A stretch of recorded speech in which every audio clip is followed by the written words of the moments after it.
নমস্কার বন্ধুরা, রেখার রান্নাঘরে সকলকে ওয়েলকাম। আজকে একটা নতুন রেসিপি নিয়ে চলে এসেছি তোমাদের সামনে। তোমরা দেখতেই পাচ্ছ পনির নিয়ে নিয়েছি। এই পনিরটা কিন্তু 350 গ্রামের পনির আছে। আর এই পনিরটা দেখো, আমি এখানে একটা ছোলা রেখেছি। এই ছোলাতে কিন্তু গ্রেট করে নেবো, ঠিক আছে, পুরোভাবে ছুলে নেবো। তো সেটা তোমাদের পরে দেখাবো। আমি যে রেসিপিটা আজকে করতে চলেছি সেটা হচ্ছে পনির কোপ্তা।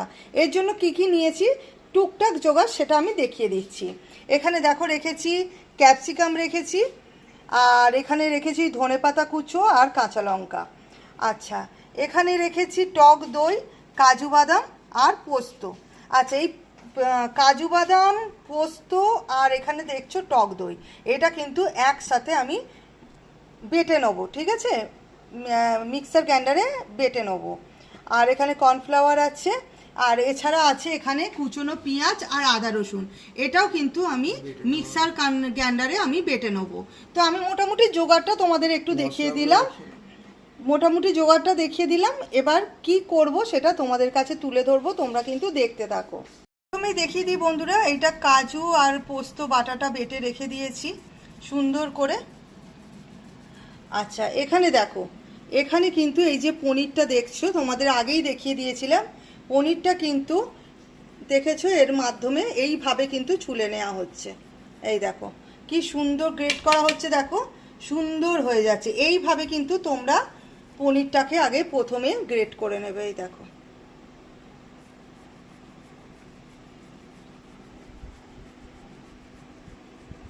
পনিরটা পুরো গ্রেট করে নেওয়া হয়েছে। এবার এর মধ্যে দিয়ে দেওয়া হচ্ছে অল্প করে আন্দাজ মতো লবণ। লবণটা কিন্তু খুব আন্দাজ করে দেবে।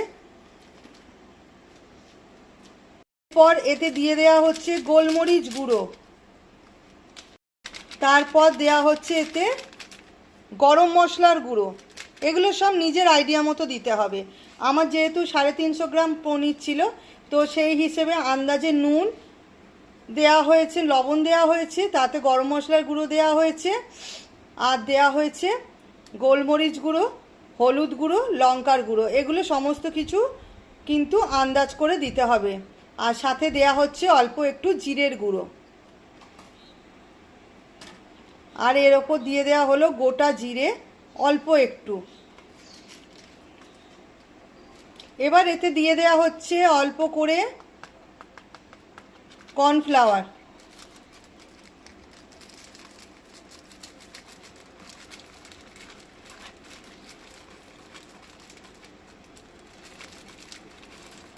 এতে আন্দাজ মতো, নিজের আন্দাজ মতো খানিকটা কর্নফ্লাওয়ার দিয়ে দেওয়া হচ্ছে। সমস্ত কিছু একসাথে হাত দিয়ে ভালো করে মেখে নিতে হবে। ঠিক এইভাবে আগে মাখাটা হবে। ভালো করে হাত দিয়ে মাখার পর এবার এতে দিয়ে দেওয়া হচ্ছে দুটো ধনেপাতা কুচো। ধনেপাতা কুচো করে রাখা আছে, হাফটা এতে দিয়ে দেওয়া হলো। দিয়ে ভালো করে আবার মেখে নেওয়া হচ্ছে। বন্ধুরা দেখো, পনিরটা কিন্তু খুব ভালোভাবে ম্যাশড করা হয়ে গেছে। কি কি দিয়ে করেছি সবটাই তোমাদের দেখিয়েছি। আর এবারে হাতেতে বানানো হচ্ছে ঠিক এইভাবে গোল গোল করে। এই দেখো এখানে করে রেখেছি, এই দেখো, ঠিক আছে। পনির কোপ্তাটা ঠিক এইভাবে গোল গোল করে করতে হবে। এই দেখো বন্ধুরা, পনিরের কোপ্তা করার জন্য পনিরগুলোকে গোল গোল আকারে করে নেওয়া হয়েছে। এবার এগুলো তেলের মধ্যে কিন্তু লাল লাল করে ভেজে নেওয়া হচ্ছে। এই দেখো, পনির কোপ্তা করার জন্য পনিরগুলো গোল গোল আকারে লাল লাল করে ভেজে নেওয়া হয়েছে। এবার পনির ভাজার যে তেলটা রয়েছে সেই তেলের মধ্যে দিয়ে দেব গোটা গরম মশলা ফোড়ন, যাতে আছে দালচিনি, এলাচ, লবঙ্গ, আর আছে তেজপাতা। এবার এতে দিয়ে দিচ্ছি কুচনো ক্যাপসিকাম। এটা ভালো করে ভেজে নিতে হবে। পেস্ট করে রাখা আদা রসুন আর পেঁয়াজের পেস্টটা তেলের মধ্যে দিয়ে দেওয়া হচ্ছে। দিয়ে এটা ভালো করে ভেজে নেওয়া হবে, ঠিক আছে। ফোড়নের সাথে এতে আদা রসুন আর পেঁয়াজের পেস্টটা ভালো করে ভেজে নিতে হবে। এতে দিয়ে দেওয়া হচ্ছে অল্প করে লবণ। আদা রসুনের যে পেস্টটা বানিয়েছিলাম পেঁয়াজ দিয়ে, সেটা একটু ভেজে নেওয়ার পর ওদের দিয়ে দেওয়া হলো লবণ। এবার দেওয়া হচ্ছে আন্দাজ মতো অল্প একটু মিষ্টি।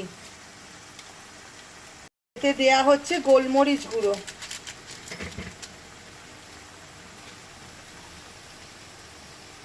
এরপর এতে দিয়ে দেয়া হচ্ছে লঙ্কার গুঁড়ো। ঝালটা যে যেমন খাবে সে সেরকম হিসেবে দেবে, বেশি খেলে বেশি দেবে, কম খেলে কম দেবে। কেন পনির কোপ্তাতে খুব বেশি কিন্তু খায় না। এটা হচ্ছে গরম মশলার গুঁড়ো দেয়া হলো। সমস্ত মশলা একসাথে খুব ভালো করে এভাবে কষিয়ে নিতে হবে। যতক্ষণ না তেল ছাড়ছে মশলাটা দেখো কষাতে হবে কিন্তু খুব সুন্দর করে। যত কষাবে তত কিন্তু টেস্ট বাড়বে। জল দিয়ে মশলাটা নাড়া হচ্ছিল। এবার ওপরে দিয়ে দেয়া হলো কাস্তুরি মেথি দিয়ে দেয়া হলো।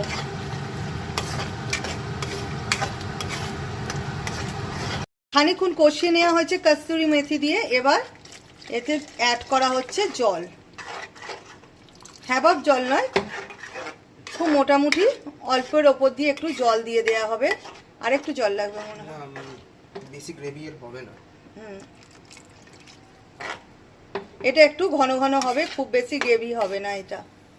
এবার এটা একটু ফুটতে দিতে হবে। দেখো জল দেওয়ার পর ফুটে উঠেছে। এবার এতে ছেড়ে দিচ্ছি একটা একটা করে পনির কোফতার বলগুলো। এই দেখো দিয়ে দেয়া হলো। এটা এবার সামান্য 2 মিনিট একটু ফুটিয়ে নিতে হবে, বেশিক্ষণ নয়। এবার সামান্য 2 মিনিট ফুটিয়ে নিতে হবে। বন্ধুরা কড়া থেকে নামিয়ে নিয়েছি পনির কোফতা, একদম সুন্দরভাবে হয়ে গেছে। এবার এর মধ্যে ওপরে ছড়িয়ে দেব ধনেপাতা কুচো।